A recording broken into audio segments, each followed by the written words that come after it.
something in the name of the person who says it brings redemption to the world. So actually a writer named Warren Farrell makes this point, and he makes the point that when judges look at cases involving sexuality, I'm not talking about violent sexuality or rape or sexual harassment, which is abominable, all of those things. I'm talking about much the kind of sexual cases which are much more political. They're much more borderline. They're much more unclear. So one of the problems Farrell points out is that the judge is looking at it without the experience of the mutual desire flowing between the people. And the same thing with Right. Bush. Like when you look on the outside, we've all had a moment where we ate too much too fast. Right? Yeah. No one would want it filmed. Right? So it's everyone has moments in which they engage the physical world in an insufficiently sacred and holy way. Right? Because we are, as Nachmanides says, right? We're beings which participate in the lower and in the higher worlds at the same time. So if you want to dismiss a person, what you do is you focus on on a bad moment of lower world activity, right? And then you say, oh my God, the guy's such a fool. But who do I know? I happen to be a slow eater, but I'm sure I've done other things in eating that are somehow off in one day. Who do we know who hasn't at one moment had a sandwich they ate too fast and too much of? So in that sense, I thought there was just something inelegant about it. But I just noticed that that's the way we always kind of try and dismiss people. It's always in that way. So with Bush, you couldn't quite hit him on sexuality. That was a Clinton thing, right? So they hit him on eating. They hit him on the other thing. They portrayed him as a fool. Yeah, I don't think he's a fool. He's not that dumb. But not only is he not a fool, the notion that you can become president of the United States as a fool, yeah, is absurd. Right? That's A. And B. And I remember watching the Bush-Gore debates, right? And it's very, very clear that Gore had an enormous command of facts, and of complexity. Gore's no man's fool. It's also very clear that Bush held his own during the debates. And Bush wasn't ignorant of the issues. He had a fairly clear sense of what he believed in and where he was going. And so clearly the man's no fool. And that's in general, dismissing people is never a good idea. Holiness is always about complexity and about holding the paradox of people. Maybe here's the last thing to say on this point, because we talked about mockery. But the opposite of mockery is holy laughter. And the difference, of course, is very beautiful. Holy laughter, the mystics point out in a book called the Book of Yetzirah, right, the first, kind of Hebrew mystical book. Laughter holds paradox. That's what laughter is. Laughter is a faculty of perception, right, says this book, which holds paradox. It holds opposites, which is why at a wedding, right, when masculine and feminine come together, oh my God, right, so you need, a gesture, you need laughter, because laughter allows for the paradox to come together. So holding paradox is holding complexity. That's where holiness is. Holiness is always they say, tachlit hanigudim, right, and holding opposites together. When you can't hold opposites together, so then you nullify, right, then you mock, right, because you've got to reduce everything to its kind of, most base form, because you're not able to hold the complexity. The complexity makes you uncomfortable. So it's always the choice. The choice is, the sacred laughter, right, or mockery. Mm-hmm.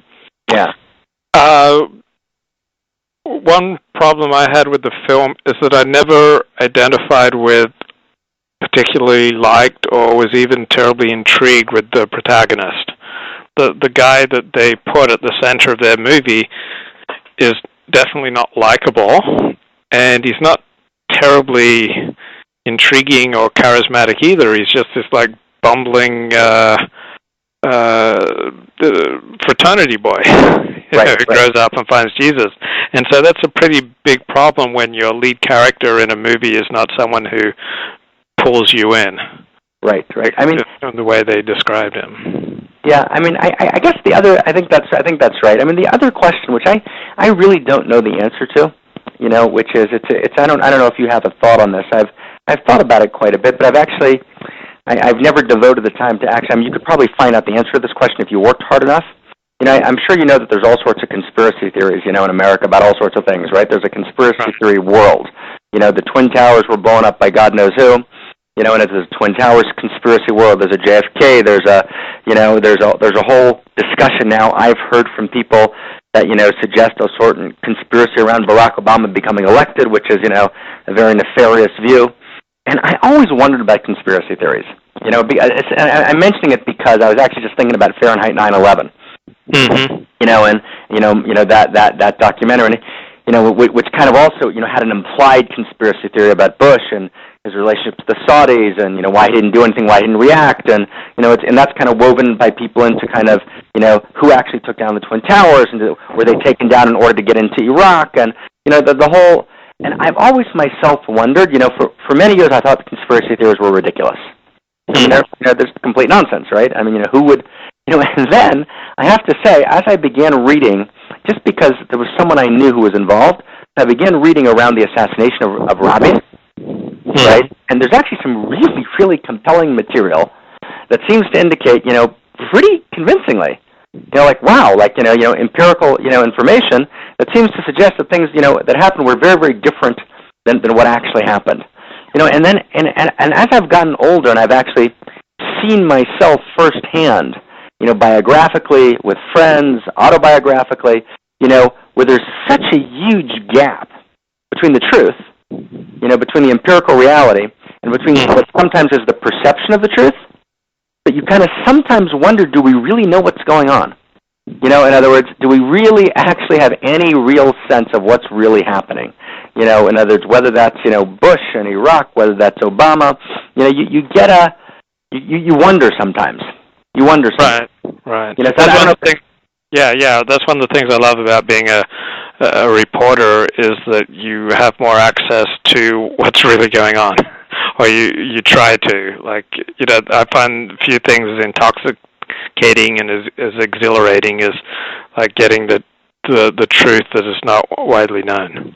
Yeah, no, revealing the truth, and of course, truth is a value that needs to be balanced with other values. But basically, I mean that is, I think it may be true that on the one hand, the internet world that we've talked about before, one of its advantages is it's the democratization of information, right? It's available, and a person can decide that they're a reporter, and actually, depending on their ability, can actually report or not report, and it's up to people democratically vote. Are they going to listen or not listen?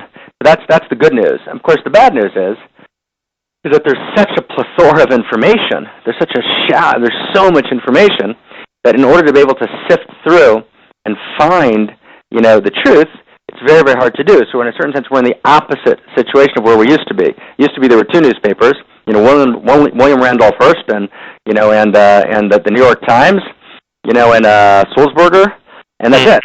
And that's controlled by these kind of two people or three people or four. Today it's the opposite.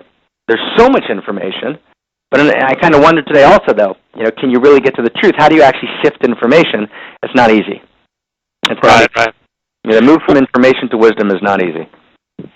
The part of the movie that warmed my heart and made me really love it was the portrayal of George and Laura. Like that struck me as real and as sweet, and I love that section of the movie. Luke, I am always happy to hear when your heart is warmed. Yeah, it's not often. That just makes me happy. That warms my heart. That warms my heart. They were very sweet. I mean, they were very, very sweet. It was you got a real sense. I mean, she's a very, very tough woman. She's a very, very tough woman. I would never, I would never say anything publicly about anyone in general, but certainly someone I don't know. But what I can say is, I actually encountered her. I did the audio track on the book Soul Prince. We did an audio book like you usually do at Simon & Schuster, right, the day after she did her stuff, at Simon & Schuster.